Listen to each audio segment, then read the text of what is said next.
चाली चाली एक ऐसा खेल जिसके जरिए हम इस दुनिया में भटक रही उन आत्माओं से संपर्क कर सकते हैं जो ना जाने कितने समय से अतृप्त इस दुनिया में भटक रही हैं। आज तक जो किसी न किसी कारण से अपनी मुक्ति का मार्ग नहीं खोज पाई है। कुछ लोग महज इसे एक आम खेल समझते हैं, लेकिन कुछ लोगों की जिंदगी इस खेल के चंगुल में फंसकर बर्बाद हो चुकी है। आत्माएं, भूत, प्रेत, जिनके बारे में सुनकर भी इंसान को एक अलग सा डर का एहसास होने लगता है। लेकिन वही आत्माएं जब एक चुनौती बनकर इंसान के सामने आकर खड़ी हो जाए तो उसका अंजाम क्या होगा।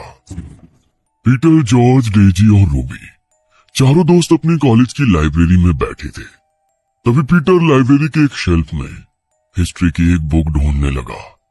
तभी हिस्ट्री की एक बुक अचानक बुक शेल्फ से नीचे गिर गई। अरे वाह, इसे ही ढूंढ रहा था और ये खुद ही मेरे सामने आ गई। वरना इस लाइब्रेरी में तो किसी किताब को ढूंढना इतना मुश्किल है जितना नमक के पहाड़ में सुई। पीटर उस किताब को लेकर अपने दोस्तों के पास चला गया। वो पन्ने पलटते हुए उस किताब को पढ़ ही रहा था कि तभी उसे उस किताब के तीसरे पन्ने पर एक फोल्ड किया हुआ पेज रखा मिला। उसने उस पेज को उठाया और जैसे ही उसने खोलकर देखा तो उस पेज पर पेंसिल से प्लस का एक साइन बनाकर उसे 4 हिस्सों में बांट दिया था, जिसमें से 2 हिस्सों में बड़े बड़े अक्षरों में यस और 2 हिस्सों में बड़े बड़े अक्षरों में नो लिखा था। पीटर को उसे देखकर कुछ समझ नहीं आया, इसलिए उसने उस पन्ने को पलट दिया। लेकिन वो पन्ना पलटते हुए वो कागज हवा के कारण जॉर्ज के पैर पर गिर गया। जॉर्ज ने उस पेज को उठाया। अरे, ये तो चाली चाली है, लेकिन यहाँ कैसे आया? चाली चाली, ये क्या है? अरे कुछ खास नहीं, बस एक गेम है। इंटरनेट पर देखा था मैंने। लोग इसे खेलकर आत्माओं से बातें करते हैं जिनका इस दुनिया में कोई अस्तित्व ही नहीं है। सब बकवास है। तुम्हें कैसे पता कि ये सब बकवास है? क्या पता इसके जरिए हम सच में आत्माओं से कनेक्ट कर सकते हो। तुम लोगों को समझ नहीं आता क्या? ये लाइब्रेरी है। इतनी देर से यहाँ पर चिल्ला चिल्ला कर शोर कर रहे हो। तुम्हें बातें करनी है तो बाहर चले जाओ यहाँ से। इतनी देर से सबको डिस्टर्ब कर रहे हो। अब सॉरी मैम, हम सब चले जाते हैं। डेजी अपने हाथ में उस पेज को लेकर वहां से जाने लगी। तभी उसके दोस्त भी उसके पीछे पीछे बाहर आ गए। देखो, मुझे तुम्हारे बारे में तो नहीं पता, लेकिन मुझे ये गेम जरूर खेलना है। इसीलिए आज रात को मैं अपने घर में ये जरूर खेलूंगी। अगर तुम में से किसी को मुझे ज्वाइन करना हो तो वो मेरे साथ आ सकता है। आ सकता है नहीं, आना ही पड़ेगा, क्योंकि इसे तुम अकेले नहीं खेल सकती। इसे खेलने के लिए कम से कम 2 लोग चाहिए। तुम चिंता मत करो, मैं तुम्हारे घर आ जाऊंगा। चाहो तो तुम दोनों भी आ सकते हो।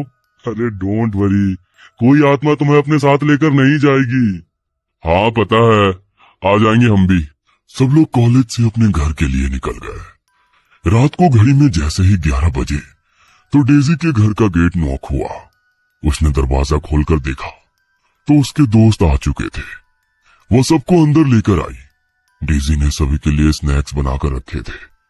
उन्होंने स्नैक्स खाए और जॉर्ज ने अपने बैग से उसी पेपर को निकाला। खाना पीना बहुत हो गया, अब असली खेल शुरू करते हैं। डेजी, मुझे 2 पेंसिल दे दो प्लीज। डेजी ने जॉर्ज को 2 पेंसिल लाकर दी और जॉर्ज ने उन्हें पेपर पर बने प्लस के साइन पर रख दिया। देखो, अब मैं ये गेम शुरू करने वाला हूँ और चाहे कुछ भी हो जाए, लेकिन एक बार गेम स्टार्ट होने के बाद हमें एक दूसरे का हाथ नहीं छोड़ना है। जहाँ तक मैंने देखा और सुना है, अगर किसी ने भी ऐसा किया तो हमारे लिए बहुत मुश्किल हो सकती है। चलो सब एक दूसरे का हाथ पकड़ लो। जॉर्ज ने बीच में उस पेपर को रखा और वो सभी उस पन्ने के इर्द गिर्द एक गोल घेरा बनाकर बैठ गए। तभी जॉर्ज ने कहा, चाली चाली, क्या तुम यहाँ हो? जॉर्ज के ऐसा कहने पर उस पेज पर रखी पेंसिल में कोई हलचल नहीं हुई। तो जॉर्ज ने फिर से कहा, चाली चाली, क्या तुम यहाँ हो? इस बार भी जॉर्ज के ऐसा पूछने पर वहां कोई हलचल नहीं हुई। तभी रूबी ने उसका मजाक उड़ाते हुए कहा, कोई चार्ली नहीं है यहाँ पर। छोड़ो ये सब बकवास, मुझे बहुत नींद आ रही है। मैं तुम्हारे रूम में सोने जा रही हूँ डेजी। इससे पहले कि जॉर्ज उसे कुछ कहता, इससे पहले ही रूबी अपना हाथ छुड़ाकर उस गोल घेरे से बाहर जाने के लिए उठ गई। ये क्या बकवास किया तुमने? तुम्हें पता है ना ये कितना डेंजरस हो सकता है। हाथ क्यों छुड़ाया तुमने? अरे कुछ नहीं है यार, रिलैक्स कर। तुझे यकीन नहीं होता ना? तो देख, अभी मैं करके दिखाती हूँ। चार्ली, चार्ली, क्या तुम यहाँ पर हो? देखा, कोई भी नहीं है। ओह शिट, कोई स्पिरिट है यहाँ पर। तुमने ये क्या किया रूबी? अब बैठो यहाँ पर, वरना बहुत बड़ी मुसीबत हो जाएगी। रूबी डर के मारे उस घेरे में फिर से उन सब के साथ जॉर्ज और डेजी का हाथ पकड़कर बैठ गई। तभी डेजी ने पूछा, चार्ली, चार्ली, क्या तुम हमें सुन सकते हो? डेजी के ऐसा पूछते ही वो पेंसिल फिर से बड़ी ही तेजी से घूमती हुई यस के साइन पर जाकर रुक गई। क्या तुम हमसे कोई मदद चाहते हो? इस पर तो नो का साइन आ रहा है। इसे हमारी मदद नहीं चाहिए, तो हमें इसे गुड बाय कहकर गेम खत्म कर देना चाहिए। नहीं डेजी, हम ऐसा नहीं कर सकते। जब तक ये आत्मा खुद यहाँ से जाने का फैसला ना कर ले, तब तक हम इसे यहाँ से नहीं भेज सकते। जॉर्ज के इतना कहते ही अचानक पीटर बुरी तरह कांपने लगा। उसका शरीर अचानक ही किसी मुर्दा इंसान की तरह करने लगा। ये ये पीटर को क्या हो गया? ये क्या किया तुम लोगों ने? देखो, अगर मेरे पीटर को कुछ हुआ ना, तो मैं तुम दोनों को नहीं छोड़ूंगी। तुम्हारा दिमाग खराब हो गया है क्या रूबी? हमने पीटर को थोड़ी ना कुछ किया है। देखो, हमें ये गेम खेलना होगा। पीटर थोड़ी देर बाद अपने आप ठीक हो जाएगा। जॉर्ज ने जैसे ही ऐसा कहा, वैसे ही पीटर की आंखें बिल्कुल सफेद होकर ऊपर को हो गई और वो रूबी की ओर देखते हुए बेहद भयानक तरीके से हंसने लगा। रूबी, माय स्वीट हार्ट, देखो मैं आ गया। मुझे लगा तुम मुझे बहुत मिस कर रही होगी, इसलिए मैं तुमसे मिलने आ गया। अब तो तुम मुझसे मिलने मेरे पास नहीं आ सकती, लेकिन मैं तो तुम्हारे पास आ सकता हूँ। तुम नहीं, ये सच नहीं हो सकता। ये सब मेरा भ्रम है। तुम वापस नहीं आ सकते। नो नो नो, मैं वापस आ सकता हूँ। मैं वापस आ चुका हूँ माय लव। ये आवाज तो... इससे पहले कि डेजी आगे कुछ बोल पाती, तभी पीटर खुद ब खुद ही अपने शरीर की हड्डियों को मोड़ने लगा। उसकी एक एक हड्डी के टूटने की आवाज वहां पर गूंज रही थी। पीटर के चेहरे पर अभी भी वही शैतानी हंसी थी। कभी वो अपनी शैतानी हंसी हंसता, तो कभी अपनी हड्डियों के टूटने के दर्द से जोर जोर से चिल्लाने लगता। रूबी उसकी ऐसी हालत देखकर इस तरह सहम चुकी थी कि डर के मारे उसके मुंह से एक शब्द भी नहीं निकल रहा था। हमें यहाँ पर नहीं रुकना चाहिए। हमें चर्च में फादर के पास जाना होगा। अब वही हमारी मदद कर सकते हैं। हाँ, प्लीज प्लीज जल्दी चलो। No no no my sweetheart, तुम मेरे साथ रहो। तुमने तो मेरे साथ जीने मरने की कस्में खाई थी। अब मैं तुम्हें खुद से दूर नहीं जाने दूं। चलो चलो, कम ऑन, जल्दी से मेरे पास आ जाओ। दूर हटो मुझसे। नहीं, दूर दूर हो जाओ। रूबी खुद को बचाने के लिए पीछे की तरफ खिसकने लगी।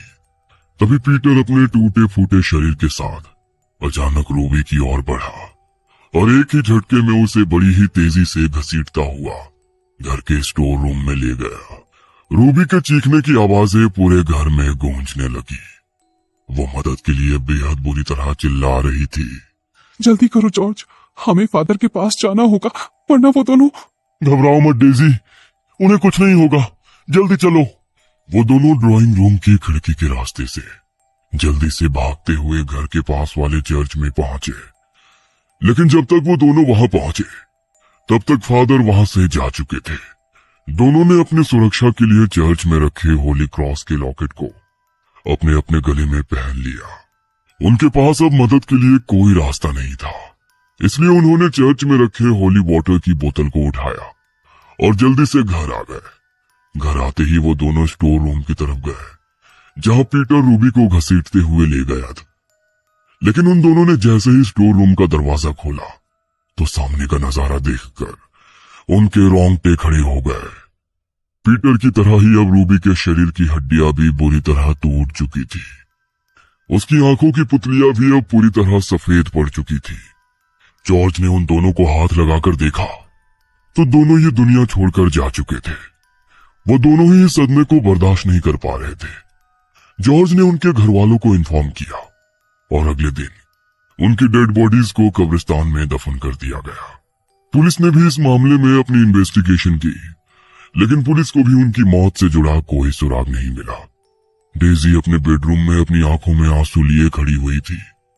उसकी आंखों के सामने दीवार पर एक तस्वीर टंगी हुई थी। आपने जैसा कहा था मैंने बिल्कुल वैसा ही किया।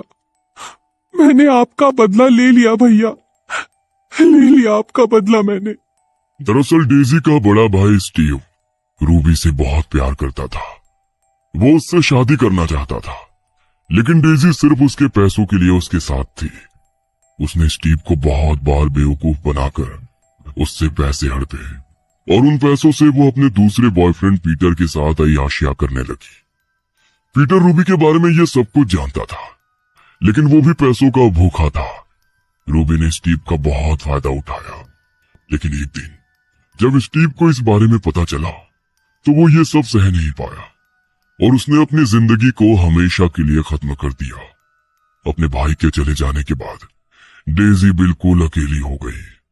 उसके माता पिता तो उनके बचपन में ही उन्हें छोड़कर जा चुके थे और अब डेजी के सर से उसके भाई का साया भी छीन गया। डेजी लाख कोशिश करने के बाद भी ये समझ नहीं पा रही थी कि उसके भाई ने ऐसा क्यों किया। तभी एक दिन उसे अपने भाई के बिस्तर के नीचे एक डायरी मिली, जैसे उसने अपनी जान लेने से पहले लिखा था। अपने भाई की मौत की सच्चाई जानकर डेजी और ज्यादा टूट गई। उन दोनों से अपने भाई की मौत का बदला लेकर उसे अपना भाई वापस तो नहीं मिल सकता था, लेकिन अपने भाई की मौत का बदला लेकर उसने हमेशा के लिए अपने भाई की आत्मा को मुक्त जरूर कर दिया था।